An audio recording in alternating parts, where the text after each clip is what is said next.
Хэрэв та энэ газар удаан хугацаагаар байхыг хүсвэл эрүүл мэндийн тал дээр зарим урьдчилсан сэргийлэх арга хэмжээ авах хэрэгтэй байж магадгүй юм. Жишээлбэл ах дараагаа ахуулах, эсвэл мухар олгоогоо урьдчилан ахуулах гэх мэт. Энэ газарт ердөө 500-аас 1000 хүн л амьдардаг ба хэвлээр явагч эсвэл хоёр нутагтай амьтан огт байхгүй.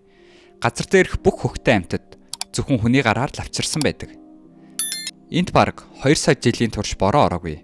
Гэхдээ дэлхийн цэнгэг усны 80% нь энд Антарктидад дэлхийн хамгийн хүйтэн, магадгүй хамгийн нуустаг твт хадгалагддаг байна.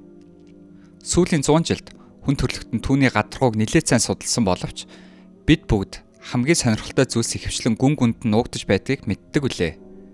Учрынууд Антарктидын мөсний дор юу байгааг судлахаар шийджээ.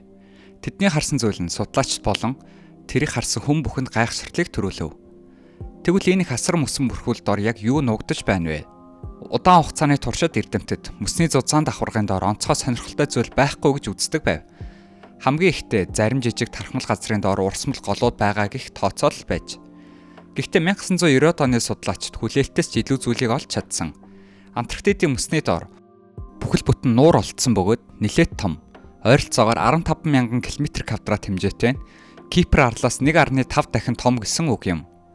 Нуурын гүн 1200 м хүрдэг нь дэлхийн хамгийн гүн нуур болох байгаль нуураас ердөө 442 м-ээр л бага. Энэ нуур Оросын Восток туйлын станцын ойролцоо нэгдсэн учраас түүнийг Восток нуур гэж нэрлэсэн байна. Энэ аварга нуур 3623 м зузаан мөсний давхаргын доор нуугдаж байсан учраас судлаачид ийм хатуу ширүү нөхцөлд ямар ч амьдралын шинж тэмдэг олно гэж огтхонч хүлээгээгүй. Нуурын ойролцоох температур Цельсийн хасах 89 хүрдэг.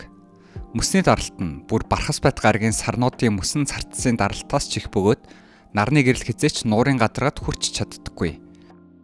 Мөн азот ба хүчил төрөгчийн агуулмж нь цэнгэг нууруудаас 50 дахин их. Дэлхий дээр амьдардаг цөөн хэдэн организм л ийм хахир орчинд тэсэж чадна. Харин эрдэмтэд энэ газраас амьд биетийг олж чадсан байна. Судлаачид шин төрлийн нян илрүүлсэн бөгөөд энэ организмын ДНХ нь дэлхийд ирэх бусад амьд биетүүдийнхээс ердөө 86%-аар л төстэй байв. Үүнийг W123 гэж нэрлэжээ. Учир нь энэ нуур дэлхийн бусад хэсгээс хэдэн сая жилд тусгаарлагдсан байсан тул тентх нянгууд манай гарагийн бусад амьд биетүүдээс тусдаа өөрөөрөө хөгжсөн байна. Хожим судлаачид энэ нууранд нийтдээ 3500 орчим төрлийн амьд биетийн улмар байгааг илрүүлжээ. Энэ тоог зарим эрдэмтэд маргаантай гэж үздэгч янз бүрийн хэлбэрийн амьдрал оршин байгаагийн бодит баримт нь эрдэмтэд маш чухал нэгэн таамгийг дэвшүүлэх үндэс болсон байна. Энэ нээлтээс хойш ангаргийн мөсөн дор болон бархас бодийн дагуулуудын мөсөн бүрхүүлд орч гисэн ийм төрлийн нуурууд байх боломжтой тул тэнд амьдрал байх магадaltaй гэж үздэг. Тэгэд ч Восток нь мөсөнд орох цор ганц нуур биш. Үүнээс гадна Виленс болон Эвслорт бол Антарктидад байрладаг бас хоёр том нуур юм. Монтаногийн их сургуулийн туйлын экологийн профессор Жон Прюскогийн хэлснээр мөсөнд орох нуурууд нийт 400 гаруй ширхэг байж магадгүй байна. Гэхдээ Антарктидын мөсөнд ор бүх хонхрууд дусаар дүүрэн байдаггүй. Ийм газруудын нэг бол Мэри Бертлений мөсөн голуудын доор байрладаг.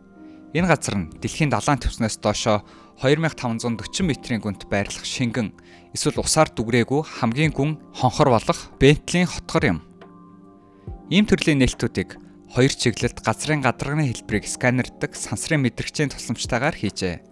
Үүний үр дүнд Антарктидын мөс маш жигд бус тархсан болохыг тогтоосон. Зүүн Антарктидын мөс дунджаар 40-48 км зузаан байдаг бол баруун тивийн хэсэг нь 19-с 35 км-ийн зузаантай байдаг.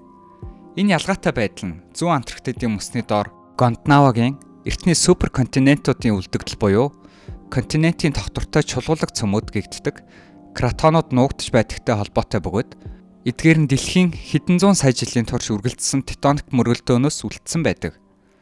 Зүүн Антарктидад ийм кратон буюу хатуу чулуулаг цөмүүд доор хойж 3 ширхэг байдаг. Тэдгээрийн нэг нь Австралийн чулуулагтай, хоёр дахь нь Энтхэгийн чулуулагтай, гурав дахь нь далайн ёроолын чулуулагтай маш төстэй. Магадгүй эдгээр хэсгүүд нь 1 тэрбум жилийн өмнө Родны хэмээх суперконтинент үүсэх үед эсвэл 500 сая жилийн өмнөх Гондвана бий болох үед нийлсэн байх боломжтой. Ямар ч тохиолдолд эдгээр кратонууд нь 100 сая жилийн өмнө Гондвана задран бутарсны дараа үүссэн тэвүүдийн хэсэг байжээ. Эрдэмтэд Судалгаагаа зөвхөн сансраас хийгээгүй бөгөөд Антарктидын нууцыг илүү наривчлалтай судлахын тулд цооног өрөмтгөөр шийдсэн. Судалгааны баг тусгай баг чинь ойролцоогоор 60 см өргөнтэй халуун усаар өрөмтдөг төхөөрөмж байв. Энэ багжийг 63 цагийн турш тасралтгүй ажилуулсны үр дүнд эрдэмтэд 2152 метрийн гүнтэй цооногийг өрөмдөж чаджээ. Дараа нь судлаачид усны даралт, мөсний температур болон деформацийн зэргийг хэмтсэн байна. Үүний ачаар эрдэмтэд Антарктидын мөсөн бүрхүүл хамгийн сүүлд хизээ хайлж устж байсан болон дараагийн удаа хизээ ийм зүйл болохыг тогтоохоор хичээж байна. Мөн эрдэмтэд цаашид хэд хэдэн шин цооног өрөмт төлөвлөгөөтэй байгаа. Гэсэн ч Антарктидад зөвхөн хүний гараар бус өөрөө бий болсон нүхнүүд ч байдаг. Хэдэн жилийн өмнө 9583 км2 хэмжээтэй аврах том нүхнээс болж сандарцгааж байв. Энэ Род Айландын хэмжээнээс бараг 2 дахин том гэсэн үг юм. 1970-аад оноос хойш ийм том нүх харж байгаагүй тул шалтгааныг эхэндээ тогтоож чадаагүй бөгөөд судлаачид уг нүхийг Wormwood хэмээн нэрлсэн. Гэвч хариултаа удахгүй болсон байна. Энэ нь циклоноос болсон байна. 2017 оны 9-р сард дулаан болон хүйтэн агаарын урсгал өмнөд туйлд мөргөлдснөөр 117 км/цаг хурдтай эргэлдэх салхи бий болов. Ийм хүчтэй агаарын эргэлтээс 16 м хүртэл өндөр аврах давалгаа үүсэж, тэдгээр нь мөсний том хэсгүүдийг шахан гаргаснаар асар том нүх бий болсон байна. Үүнээс гадна хүчтэй салхи нь Лазаревын тэнгист дулаан оруулж ирсэн бөгөөд мөс хайлж, нүх улам томрох нөхцөл байдлыг бий болгосон. Удалгүй энэ нүх 95829 км2 хүртэл тэлж, бараг Ирландын хэмжээтэй болсон. Германы Киль хотын Гельмгольцын далайн судалгааны төвийн цагуурын судлаач, уур амьсгалын загварчлалын мэргэжилтэн Торге Мартин ийм нүх үүсгдэг циклон ирээдүйд улам олон болно гэж үзсэн байна. Үүний зэрэгцээ уур амьсгалын өөрчлөлтөөс шалтгаалan ийм нүх дахин хөлдөх явцыг удаашруулж, Антарктидын мөсний хайлтыг түргэсэх болно. Гэсэн хэдий ч агаар мандлын уур амьсгалын мэргэжилтэнд Диана Франсис бид үүнээс айх ёсгүй гэж үзсэн ба харин ч эсвэргээрээ ийм нүхний үүсэл нь далай ба агаар мандлын хооронд эргэлтийг сайжруулдаг бөгөөд Антарктидын амьтад, тухайлбал пингвин ба далайн хауудад шинэ хоол хүнсний их үүсвэрийг нээж өгнө гэж үзжээ. Франсис ийм нүхнүүдийн хэмжээнд далайн эргэлтэнд нөлөөлж, улмаар дэлхийн уур амьсгалын өөрчлөлтөд хүргэж болзошгүйг үгүйсгээгүй. Тиймээс судлаачид энэ мөсөн тэвийн байдалд хяналт тавихын тулд сансраас ажиглалтаа үргэлжлүүлсээр байна. Эдгээр ажиглалтуудын нэг нь 19 онд хийгдсэн бөгөөд энэ тодорхой хэмжээний найдварыг төрүүлсэн. Судлаачид Антарктидын баруун ба зүүн хэсгийг тусгаарласан уул шиг геологийн бүтэц байгааг илрүүлсэн байна. Энэ шугам нь Антарктидын хамгийн том мөсөн гол болох Российн мөсөн гол руу далайн ус орохоос хамгаалж, асар том мөсний хэсгүүд далай тархаас мөн сэргийлдэг. Хэрвээ тусгаарлах шугам байхгүй байсан бол Антарктидын мөсөнд орох ус газар доогуур дамжин далайд орох хурд 20%-аар нэмэгдэж, дэлхийн далайн түвшин 11.6 метрээр өсгөд хүрэх аж. Энэ бидэнд бүрэн аюулгүй гэсэн үг биш. Учир нь авраг мөсөн голын хажууд зуны улиралд мөсийг эрчимтэй хайлуулдаг өөр нэгэн том нүх бий.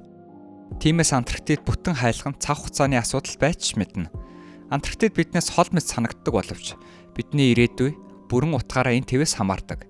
Дэлхийн цэнгэг усны 80% нь энд хадгалагддаг бөгөөд хэрвээ энэ бүх ус далайд орвол Антарктидаас хамгийн хол байдаг хотууд хүртэл усан давтах аюултай юм. За энэ хүрээд бидний бичлэг өндөрлж байна. Юу гэж бодож байгаагаа бидэнтэй хуваалцаарай. Баярлалаа.